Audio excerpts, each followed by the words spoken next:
Will, thank you so much for doing this today. I know you have a million things that you could be doing, so thanks again. How are you doing today?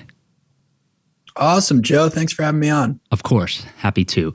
All right, let's start with one of the things I'm fascinated with is you guys are obviously an amazing company now, right? You guys have 650 employees or more. Your last round raised was at a $3.6 billion valuation, and you guys have become kind of the standard when it comes to wearables. But I would love to start all the way back at the founding of Whoop and just understand a little more of like how you guys started, what was the problem you were looking to solve, and so on. Yeah, I got into the space personally because I was always into sports and exercise growing up. I probably played about a dozen different sports as a kid, and I ultimately ended up playing squash in college at Harvard. And that experience of being a college athlete made me feel like I didn't really know what I was doing to my body while I was training. I was someone who used to overtrain, where you effectively get fitter and fitter, and then all of a sudden fall off a cliff because you've pushed your body too far. I was around other athletes who got injured or misinterpreted fitness peaks or undertrained. And so I got very interested in how could you better understand training? How could you even better understand the human body? What did it mean to train optimally? How could you prevent injury? And how could you ultimately be a more optimal or healthy human? And that led me down this rabbit hole of physiology research. So I read something about 500 medical papers while I was in school and ended up writing a paper myself around how to continuously understand the human body. And I would say that physiology research really became the business plan for Whoop. I did a lot of that research when I was an undergrad at Harvard. So this would have been around 2010, 2011. Ultimately started the company in 2012. Great. So you start the company in 2012, and obviously this is a completely different landscape than we have today. Wearables have become much more popular, and specifically venture capitalists love to fund these ideas now. But back then it obviously wasn't as popular. What was some of the feedback you got early on when you guys went out to go raise money for this idea? Well, in 2012, 2013, I would say it was challenging to raise capital for this business. I think a lot of our financings actually were challenging looking back on it, but particularly between the years of like 2012 and say 2014, we were setting out to build what was a very ambitious set of technology. And it was at a time where there also were now other products sprouting up. So Nike had just released the Nike Fuel Band. Adidas had a product called the Me Coach. FitBit was starting to really become a large technology startup. They weren't publicly traded yet, but they were well on their way. Jawbone, which was another successful startup at the time, had raised hundreds of millions of dollars and was moving into the wearables market. So we had a bunch of players in the space, and I think that made the story for what we're doing complicated, at least for the broad set of investors. And it was a very popular question as to why we needed to build hardware. Why don't you just build software and plug in these other hardware products that are being made? I mean, even Polar chest straps and Sunto and Garmin, those were pretty established forms of measuring exercise at the time. But I think what resonated for the investors that we ultimately raised capital from was that we were going to build a technological system that was very accurate and very sophisticated and able to measure things about the human body that prior technologies had never been able to. And that's a hard type of company to build. You know, I think there's sort of two different types of companies to build. One where a lot of the risk you're taking on up front in terms of being able to build the technology, and there's sort of an existential technology risk. And then I think there's other types of companies that are more iterative in nature, where you can test and pivot and iterate and fail, so to speak, your way to success.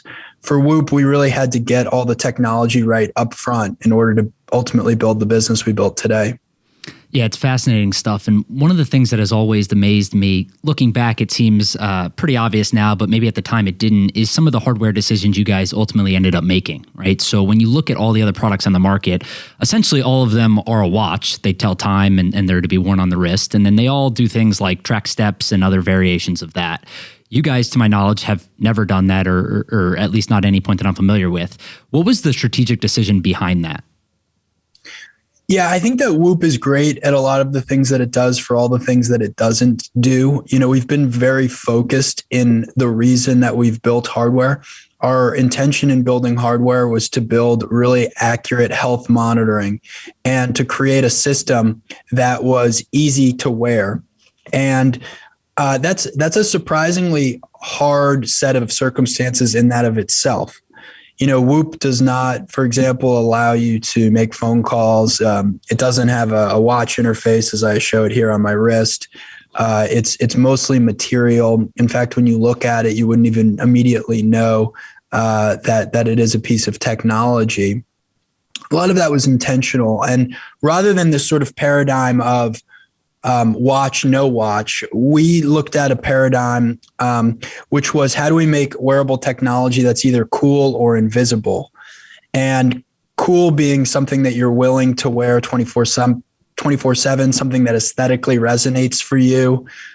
So that's where, you know, a lot of our band design has come in, the ability to swap in and out these different bands and materials. Here I'm wearing a gold and blue one, but you know, you can swap these out very easily and ultimately put in all sorts of different materials and bands that resonate for you. So that's this idea of making it aesthetically something that resonates. And then separately, this idea of invisible is, how do you make wearable technology disappear altogether? And maybe people don't want to wear something on their wrist at all. And that's where we've now released technology which allows you to ultimately wear the sensor anywhere on your body. So you can actually take, you know, the material off, as I do here on video, and you can actually put this now in a bra, in shorts, in boxers, in women's underwear, and soon to be more. So this is starting now to move throughout your body and still be able to provide ultimately that health data. And in the process of looking at those paradigms, so how do you make it something that's cool to wear, and how do you make it something that can disappear? We didn't feel like adding a watch face necessarily benefited either of those paradigms. And the other thing about making it a watch is that then you're competing with other watches. People are very unlikely to wear two things on their wrist that tell the time. There's just something odd about that.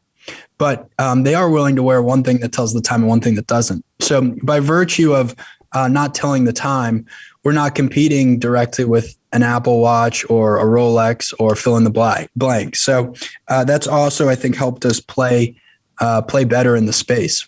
Yeah, I will say it is funny. I own both. I'm only wearing the Whoop right now, but I wear the Apple Watch from time to time. And it's interesting because you don't want to ever take off the Whoop necessarily, because it's 24/7 and it tracks everything. But the watch becomes much more expendable if you don't need notifications or time or these other things. So that's super interesting. The one other thing I'll add, Joe, is we made the engineering more complicated in other ways. So, for example, we invented this little battery pack, which you're familiar with by now, which allows you to charge the sensor, right, without ever taking it off your body. So I just go like that, and now I'm charging my Whoop, and wearing this for an hour gives me another 5 days of battery life. Again, it goes back to continuous health monitoring. For us, it was very important that someone would never have to take Whoop off their body. So that was an area where we overinvested in engineering versus taking a narrower focus. Do you have any sense of what kind of impact that's made, right? Obviously, you're talking about over-investing in one area so that people don't take it off. Are you guys able to quantify how many people are wearing a Whoop, maybe 24/7 or at least for an extended period of time? We look at the way that people use our product in a lot of different ways, but one sign that the battery pack and even the overall design of the product has made it easy to wear continuously is that if you look at the percentage of people who have worn Whoop today for a minute versus the percentage that have worn it for over 23 hours, those percentages are very, very close together. I think about 2 or 3 percentage points apart. And when you extrapolate that across an enormous user base, that's a pretty compelling statistic. Yeah, that's interesting. One of the things I would love to talk about is kind of your guys' approach to marketing and distribution. I think early on, I've read that Michael Phelps and LeBron James were each within maybe the first 100 users of Whoop. And you guys have obviously infiltrated the athlete scene a lot, whether it is CrossFit or golf or football players or baseball players, et cetera. Can you talk a little bit about what part of that was intentional of saying, hey, this band needs to be good enough for the professional athletes, and then we'll democratize access for kind of the everyday athlete? It was a very intentional strategy to target professional athletes initially. And I would say that it was intentional for two reasons. One was that I felt as an initial market, professional athletes would be the most inclined to really want data, accurate data around sleep and recovery and how hard they were working. You know, if you're going to make millions of dollars based on your availability to play a sport, it seems so obvious that you need to measure sleep and recovery, as an example, to make sure that you're optimizing for that availability or for that overall health. So I thought the initial market was best for professional athletes. I also thought they'd be willing to pay for the product.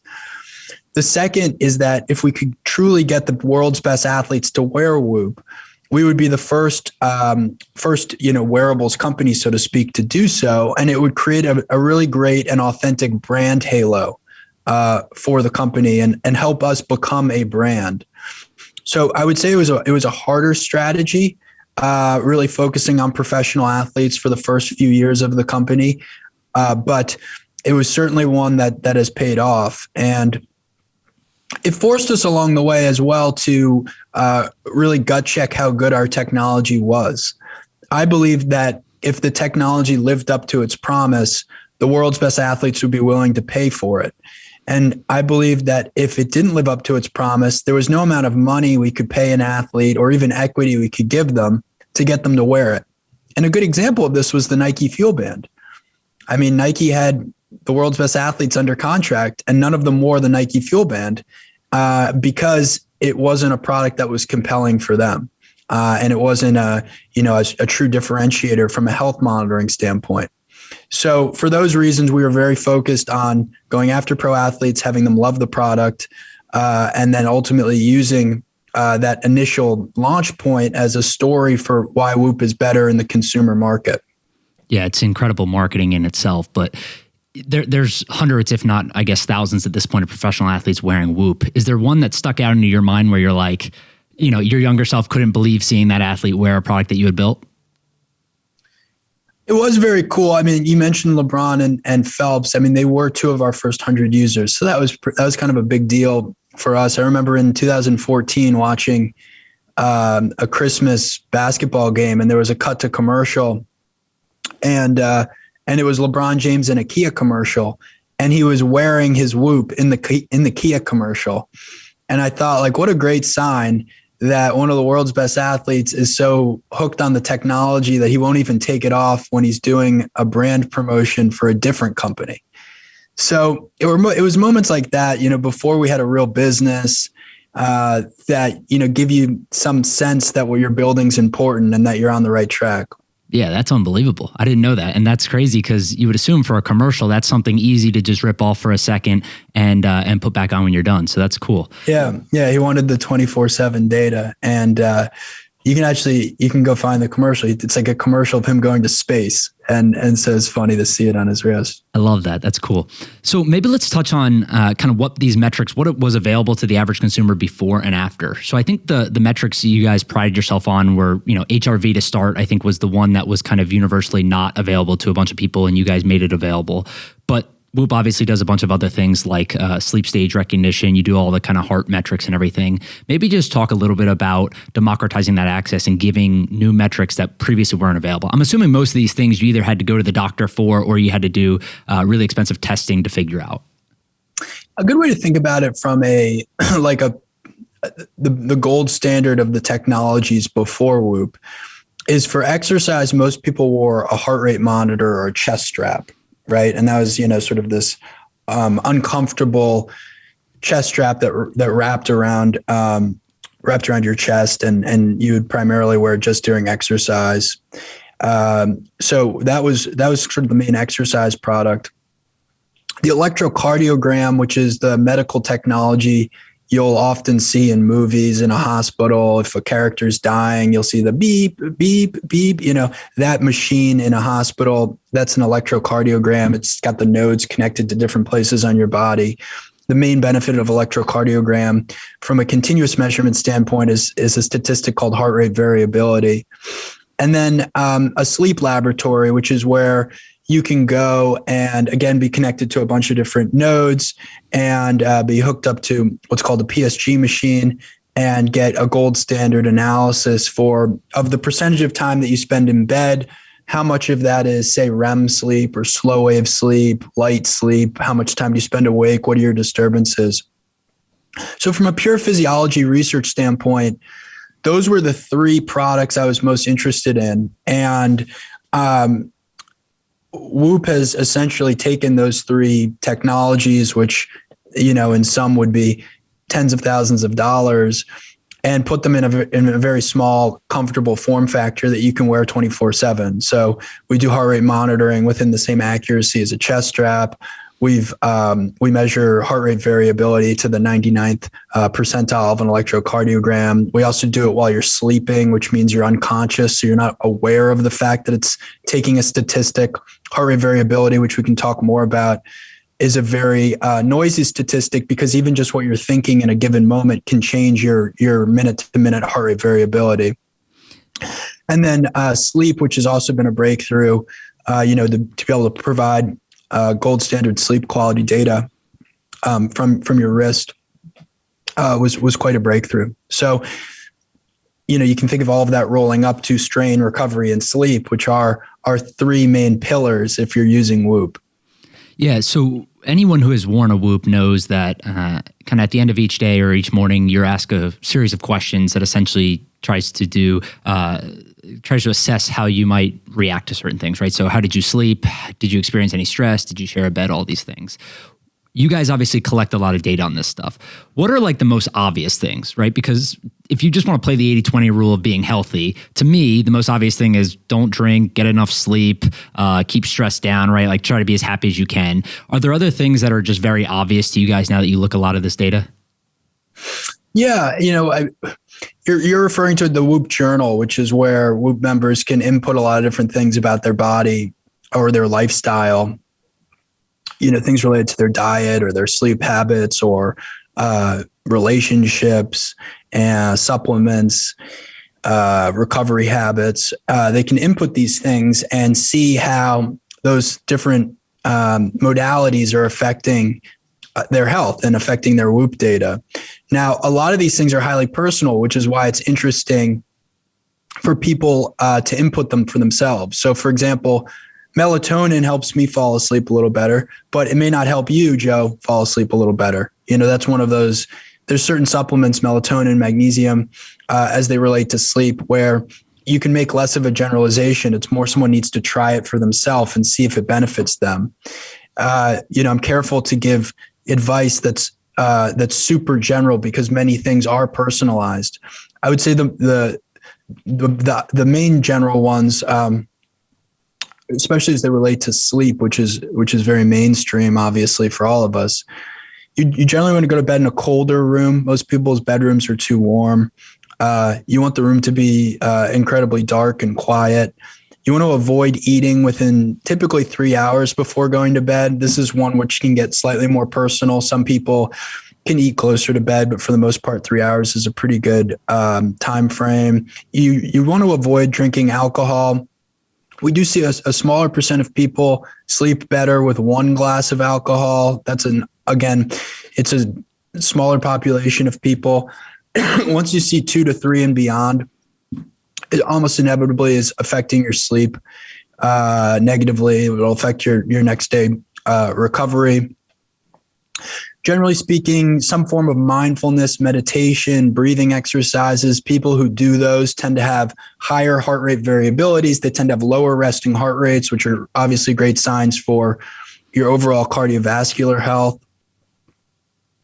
there's more specific things we can get into related to other modalities, but I think that's sort of a good general range of stuff.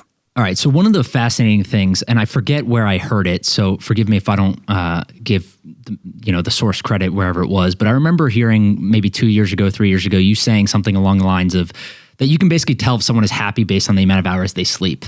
And I thought it was a fascinating concept of just like how important sleep is. And the more that I've looked at some of this stuff, so I sleep on an 8-sleep bed. Right. I wear a Whoop to study kind of how I sleep throughout the night. And what I found is, the temperature obviously helps a lot. And then the different cycles are super important to track. So maybe just talk a little bit about the idea of like the different cycles and how you can tell basically if someone's happy or not based on their sleep pattern. So if you ask someone who doesn't measure their sleep, how much sleep did you get last night? They'll say something like, well, I went to bed at 11 and I woke up at 6. I got 7 hours of sleep. That's pretty good. As you and I know, Joe, what that really means is they spent 7 hours in bed. And within the 7 hours they spent in bed, they spent time in different stages of sleep. Those stages included REM, slow wave sleep, light sleep, and periods when they were awake. So those are the 4 different periods. Light sleep and awake have very little benefit for your body physiologically. REM sleep and slow wave sleep have enormous benefits. Like that's really where the magic happens. So REM sleep is when your mind is repairing. If you're want to have high cognitive function, you need REM sleep. This is also typically when people will have dreams. So if you're not having dreams or you can't seem to remember your dreams, you might not be getting enough REM sleep. Slow wave sleep is when your body produces about 95% of its human growth hormone. So there's this, idea that you get stronger in the gym. Really, you break your muscles down in the gym. You actually get stronger during sleep when you're repairing your muscles and you're producing human growth hormone. So all the magic is REM and slow wave sleep. Now let's go back to the person who spent 7 hours in bed. The person who spent 7 hours in bed could have spent a total of 30 minutes in REM and slow wave sleep, which would be really not a lot. Or they could have spent over 5 hours in REM and slow wave sleep. And there's really an ocean in between those two numbers. I mean, getting a few hours of REM and slow wave sleep a night versus less than 1 hour is going to dramatically change the way you feel. And so I really believe you can only manage what you measure. And if you don't measure what percent of time you're spending in bed is quality sleep, it's very hard to know whether introducing new habits, lifestyle decisions, behaviors, diets, you name it, is impacting you positively or negatively. And given that this is like a third of our lives, to me, it's pretty crazy that people aren't more eager to figure out, well, how can I just make sure the amount of time I spend in bed is more effective? And often it's just tweaking a few things. We're not talking about lifestyle overhauls. Often people can figure out a couple things that really make a big difference. And, you end up feeling a lot healthier and, to your point, a lot happier. Yeah. So my next question off of that, I guess, would be how much of this is kind of just innate to the person or hereditary to some extent? And then how much of it can be optimized through certain tricks or ideas like keeping the room colder, sleeping in, a better format or stuff like that? Like how much of it can actually be changed versus is just innate to that person? I personally believe a lot of it can be improved and changed. I mean, one thing that we see on Whoop is that if you've been on Whoop for a year, on average, you're getting an hour more sleep.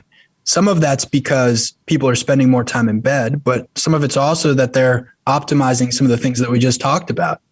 So I think sleep, like, most things in life, is something that you can improve and work at. Yeah. I think a lot of people probably have trouble seeing into the future of what some of this stuff can look like. But I'd love to hear from you what you can share. Obviously, I know you guys are probably working on a million different things when it comes to the future product roadmap. But just like, how good can this tech get? Like, are we going to be going to the doctor for everything like we do now? Is some of this going to be on our wearable? Just talk me through kind of how you think what the future looks like. Yeah, some of this I have to keep a little closer to the chest from a Whoop perspective, but I'll talk more generally about I think the opportunity. if you look at a lot of healthcare costs today, one of the reasons the healthcare system is screwed up is so many costs are curative. And if you can move a cost from being curative to preventative, you can make it much more efficient and much more cost effective. And I think wearable technology can play an enormous role in alerting people to issues before they happen. And I think heart attacks and disease states and illnesses and many of the things that we identify today as sort of too late health challenges, I think they can be identified much earlier by wearable technology. And our position at Whoop is to invest in that future and build it. So off the back of that, for those who aren't familiar that are listening to this, Nick Watney is a professional golfer who was wearing a Whoop and was able to diagnose himself essentially with COVID or realize that he had COVID before he tested positive to it. Can you just talk me through that story a little bit and how Whoop was able to assist there? Yeah, I'll go back a few months earlier. So, January 2020, I think we were tipped off early that COVID-19 was going to be a global pandemic. We had a board member who was an expert at growth and kind of understood R naught and said, look, just based on the R naught here, this is going to be everywhere. So we started doing research in January of 2020. We were the first consumer app to have COVID-19 tracking in the app, which meant that you could alert the app if you got COVID and therefore help Whoop create a data set on what does Whoop data look like if you have COVID-19 before, during, after. By the end of March, we had thousands of people. This is March of 2020 again. Thousands of people report having tested positive. And by the summer, we had partnered with Cleveland Clinic and CQU and published peer-reviewed research to demonstrate that a statistic called respiratory rate, an elevated respiratory rate, could be a predictor of COVID-19. And in fact, we had seen a spike in your respiratory rate in 80% of COVID-19 cases. So in June of 2020, this was pretty groundbreaking research. Obviously, we had worked with leading research institutions to put it out there. We were quite proud of it, but it also helped the Whoop member base understand how they could use Whoop data to identify COVID. And Nick Watney, who had been on Whoop, I think for a couple of years at that point, was going to play in one of the first tournaments back. And keep in mind, the PGA Tour, led by Jay Monahan, was the first sport back in all of professional sports in the United States. So they were the first sport to be playing in the world of COVID. And, like everyone, they were figuring out what protocols could be and how to handle it. Nick, to his credit, showed up on a Tuesday. He tested negative for COVID. Fast forward to Thursday morning, and he sees on his Whoop that he's got a 1% recovery, and he sees this massive spike in his respiratory rate. Again, respiratory rate, number of breaths you have while you're sleeping in a minute. And it's a very steady statistic. We almost never see it change. The reason it spikes because of COVID is that COVID is often a lower respiratory tract infection. So if you have a lower respiratory tract infection, it makes sense that your breathing goes up. Nick had seen the research that we put out and therefore went to the doctors Thursday morning and said, hey, I think I should get tested again. My Whoop is saying that there's something wrong with me. And the doctors actually said, look, you're cleared to play. You can play the next 4 days in the tournament. And he really forced their hand, fortunately, to test him. And sure enough, he tested positive. And so he was able to drop out of the tournament, obviously not spread COVID at that time. And fascinatingly, the PGA Tour really took decisive action and procured over 1,000 Whoop straps for everyone, not just the players, but the caddies, the staff, and a variety of people associated with getting those tournaments off the ground. So it was a compelling story for how Whoop data could help. And I can say now today we've seen this, probably tens of thousands of people on Whoop have identified COVID by looking at the data. Yeah, it's amazing. Not only because it was able to, help him stop the spread to other people within the tournament, but he had no symptoms, right? So the idea that his wearable was going to tell him and lead him to believe he had COVID without actually feeling anything, I thought was amazing, and a credit to the technology, obviously. The other thing, go ahead. No, I just said thank you. I mean, it's a little surreal actually to have built technology that can help during this moment, and in some ways we almost undersold it because we wanted to make sure that it wasn't, we weren't unintentionally taking advantage of the moment. But the data just jumped off the screen for how obvious respiratory rate was as an indicator. So we've published that research and you can find it online. It's also on whoop.com/locker, which is our blog. And it just talks about how respiratory rate's an important measurement. Yeah. So I want to talk about a few more things, and then we'll get into some of the supply chain issues you guys are focusing on today. One of the things that I'm fascinated with is Whoop. You guys completely changed your pricing model. You used to be a premium wearable that was about $500, a one-time purchase, and now you're a subscription-based product. Walk me through just why you made that change and kind of what led you data-wise to make that decision. So we launched to consumers at the end of 2016, early 2017.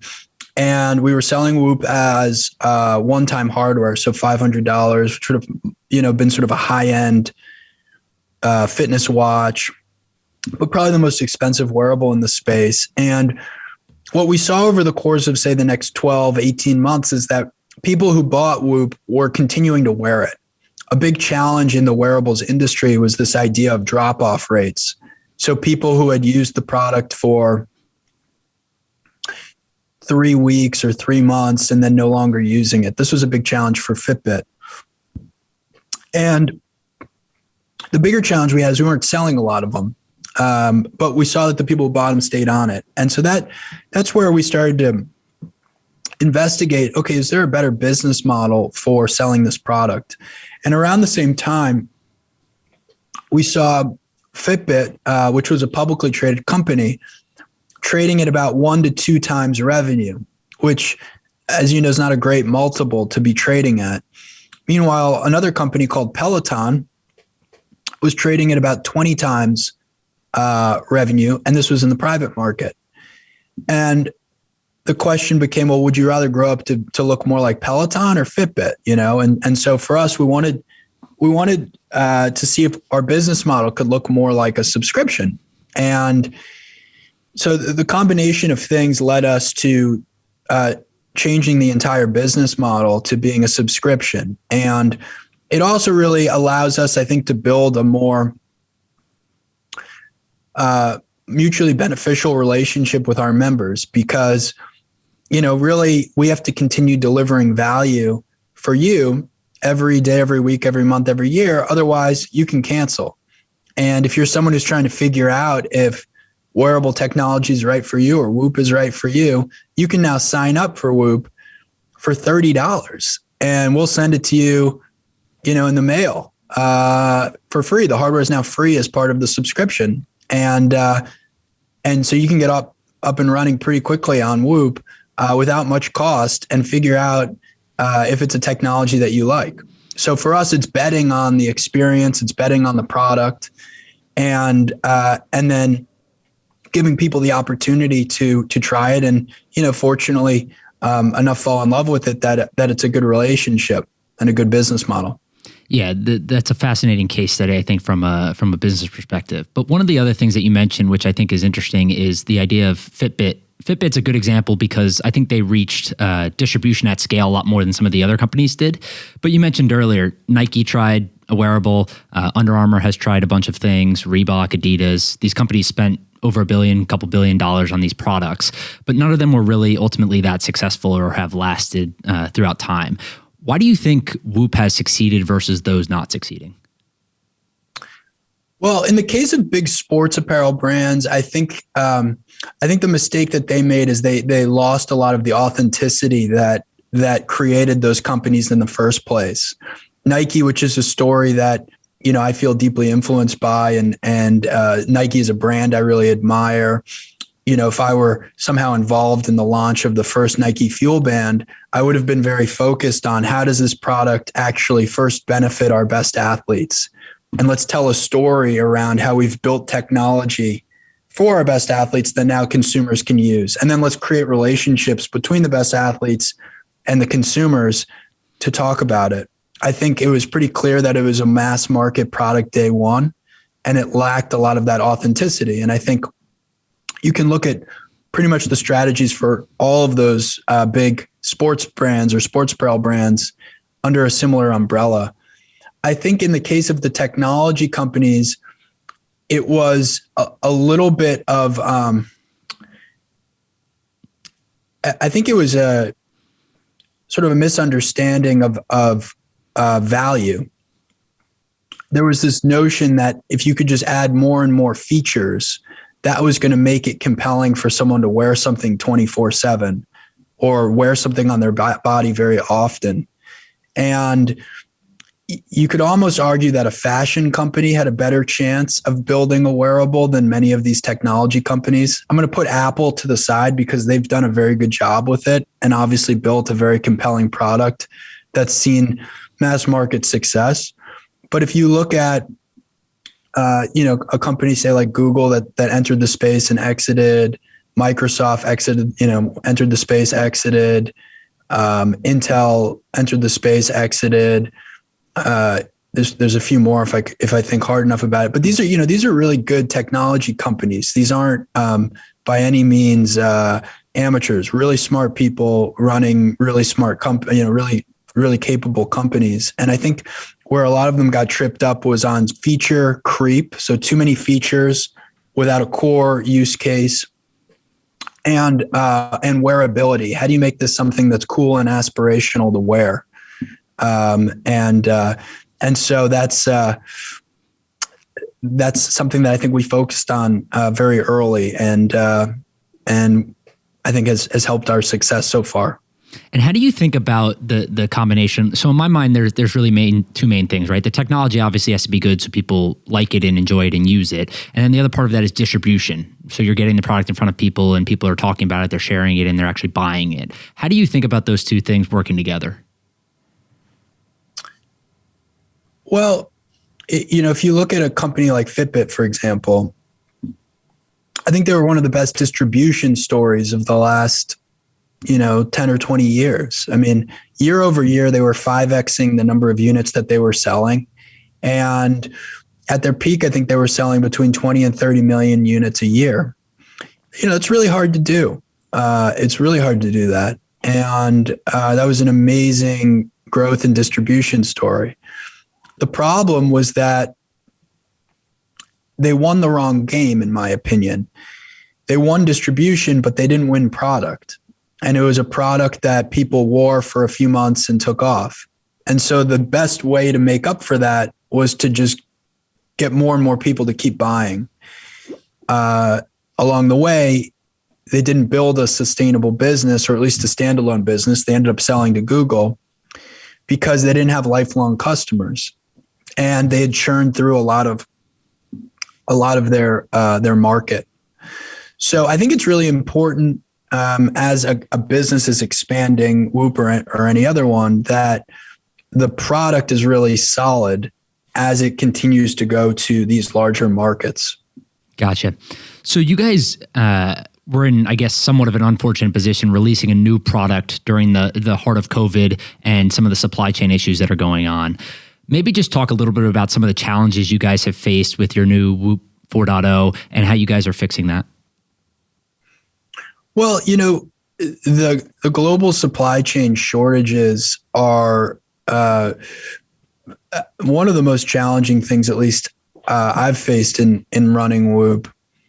We announced this product in September, and that was a moment in time when we had all of the components that we needed to build our product. And when you have a product like ours that has 150 different components inside, if one goes missing, you can have 149 other components. But if that one goes missing, all of a sudden you can make 0 Whoop straps. And that's essentially what happened to us after launching the product. Was we had a component renege on us, and it's just a very challenging thing to deal with. It certainly was painful for us and our members. We ultimately credited all of our members a free month on Whoop, and fortunately now we've turned the corner and we've caught up on a lot of the backlog, and we'll have shipped everyone's units who's ordered here in short order. So that was a challenging thing to work through. Certainly, I didn't feel good about it for our members. And I guess if you could go back in time, if you knew that a component was going to disappear, you would have handled things differently. But that was the hand that we were dealt, and as a consequence, it was challenging.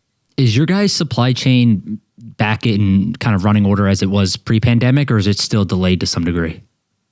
It is. Fortunately, we've gotten everything that we now need to be back to being a scalable business. But if you talk to industry experts and people who've been in manufacturing and supply chain for decades, they'll say this is the worst period they've ever seen as it relates to chip shortages and supply chain. So it's not something that we alone have faced, although that doesn't make the challenges we've faced feel any better. Yeah, of course. I've had plenty of people on the podcast who have reiterated that fact, though, that most of them actually said that they didn't think that their personal supply chains would be normal until middle of this year, if not later. So it seems like you guys are maybe doing a little bit better job than others in managing this stuff. So we'll see how it goes. But I got two more for you.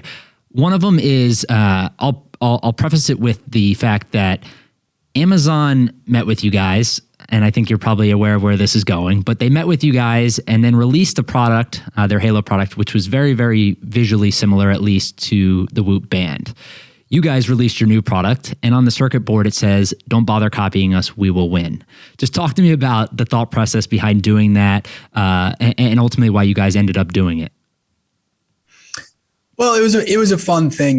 We realized that we'd gotten to a stage as a company where other companies were copying us, and look, we're still a small organization in the grand scheme of things, but we like to think we're punching above our weight. And so in designing the circuit boards, we did two things. One was, yes, we left a message that said, "Don't bother copying us, we will win." And the other was that we put the initials of every engineer on the Whoop 4 project on every circuit board. So, if you're taking a Whoop apart, my guess is you probably don't have the best intentions for why you're doing that. So it is a very targeted thing, and I guarantee you, there's engineers at big companies who are reading that message right now. And it also celebrates, the hard work of members of our team, and I think it's still it encompasses that energy of us feeling like we're punching above our weight and taking on the world. I love it. That's literally exactly when I saw it. My first thought was like, hey, Whoop is a big company now. They're valued at $3.5 billion. They just did their, Series F round or whatever it was. But this is like something a young, scrappy company would do also. And that's the part that I loved, was like, hey, don't mess with us. We're still not messing around. So that was cool. The other thing last that I want to talk about is just like how you've changed as an entrepreneur and operator and the CEO of this company. So one of the things that I think is fascinating is that not only are you a first-time founder, but this is your first job out of school, right? Whoop has been everything you've worked on since you graduated.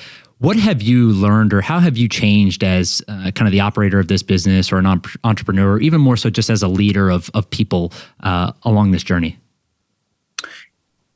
Yeah, I think quite a bit. I mean, there's a few things that come to mind. One is this notion of disassociating your own individual performance with that of the company's performance. Early on in building Whoop, and in part maybe because it really was the first thing I had done professionally in my career, the performance of Whoop and my own performance were very much the same. If Whoop had a great day, I thought I had a great day. If Whoop had a bad day, I thought I had a bad day. If Whoop was failing, I was failing.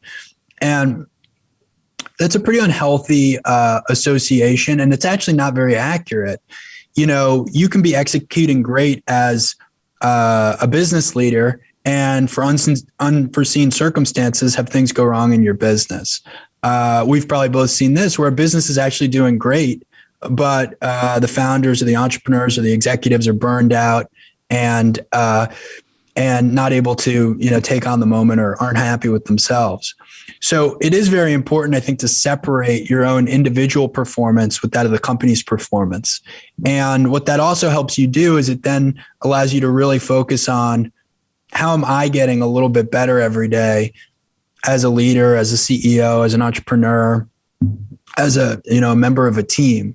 And I think that's a healthy mindset to have. If you can get a little bit better every single day, okay, you might wake up a decade later and feel comfortable running a multi-billion-dollar company. I mean, interestingly, I feel more comfortable today running Whoop than I did when Whoop was 15 people and we had raised about $10 million. So a lot of it is growing into that role, I think, and getting comfortable with yourself and focusing on your own development. Another thing that I think happens with that growth is the way you frame dissenting opinions and negative feedback. Early on in building Whoop, I felt like I got so much negative feedback, so much dissenting opinion, that I almost put up a wall to it altogether. It was almost like it didn't exist, and that was more of a coping mechanism, I think, than a productive business strategy. And over time, I learned that you really should hear all forms of feedback, positive, negative, critical. And then, learn how to listen to it, learn how to ultimately make decisions from it. And now today, I think negative feedback is almost a source of excitement for me, because it helps you ask that question of, why do you feel so confidently about something, or why do you think you're right? And that may lead to even better insights. So those are a couple of things that come to mind. I think more than anything, building a company is about attracting really great talent. And I've just been so fortunate with the brilliant people I get to work with at Whoop. And I think because Whoop spans so many different categories of things that you have to be good at to have a chance, with wearable technology, I think you have to be great at hardware and software and analytics and design. You probably need some notion of brand or community or both. And so because of that, just sort of wide scope of disciplines to be great at, we get to work with really talented people across a lot of different disciplines. And I feel like I'm using my left brain and right brain, and sometimes at both times. And, it's an exciting and exhilarating environment.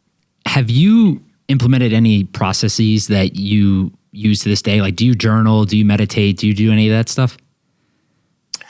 I've been meditating now for close to 8 years. I meditate every day for 22 minutes in the morning. I would say maybe a third of days I meditate in the afternoon.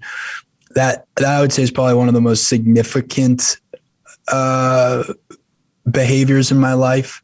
And I think also helped a lot to my maturation in learning to run this business.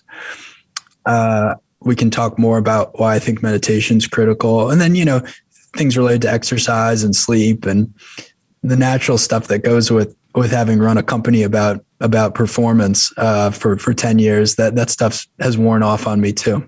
Yeah, I'm fascinated about the meditation stuff because virtually everyone who's focused on not only longevity, but physical performance in these things and runs a company or has some kind of, great responsibility like this, most of them meditate. So is yours basically, do you just sit there and close your eyes and think, or do you have some other kind of formula that you use?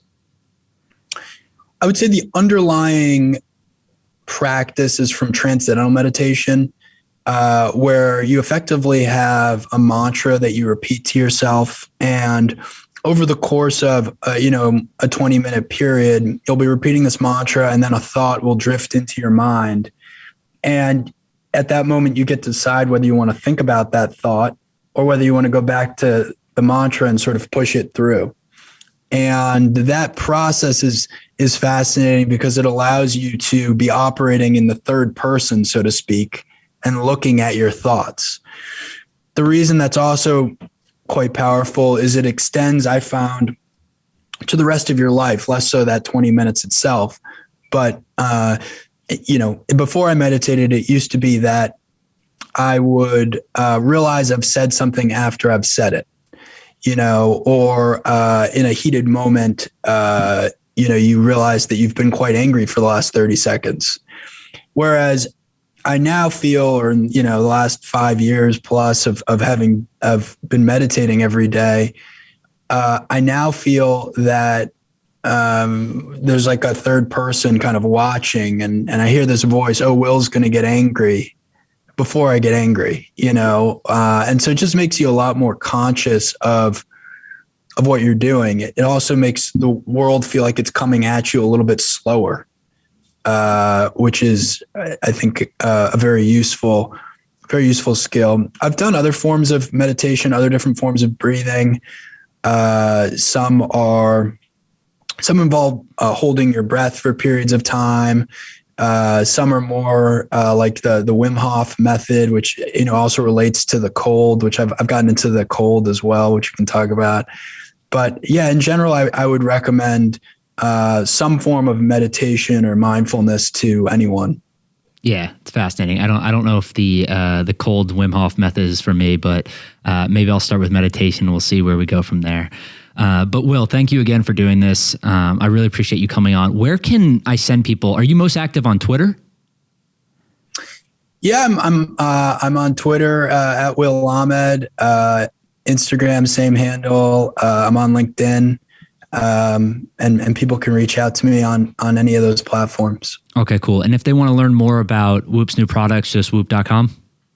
Yeah, whoop.com is a good place to find new products. And I also host the Whoop podcast, where I get to interview really high-performing people, successful entrepreneurs, athletes, scientists. We've done a bunch of stuff around COVID. So that's also a pretty good resource, whether you want to learn more about Whoop or whether you want to just hear from high-performing people.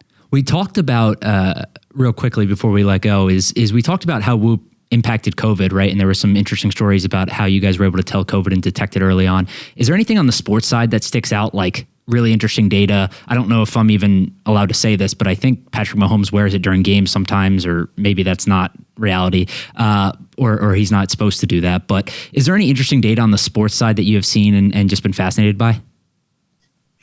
Oh, totally. I mean, a lot of our performance marketing and brand marketing is related to sports and performance and telling those authentic stories. So you mentioned Patrick Mahomes, like we published all of his Whoop data through all of the playoffs and into the Super Bowl last year.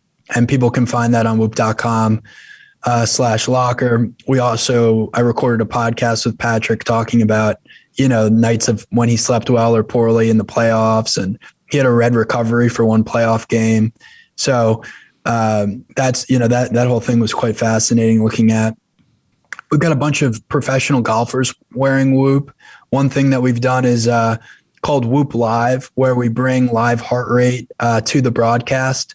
So if you were watching the Ryder Cup, you might see the live heart rates of players as they were teeing off.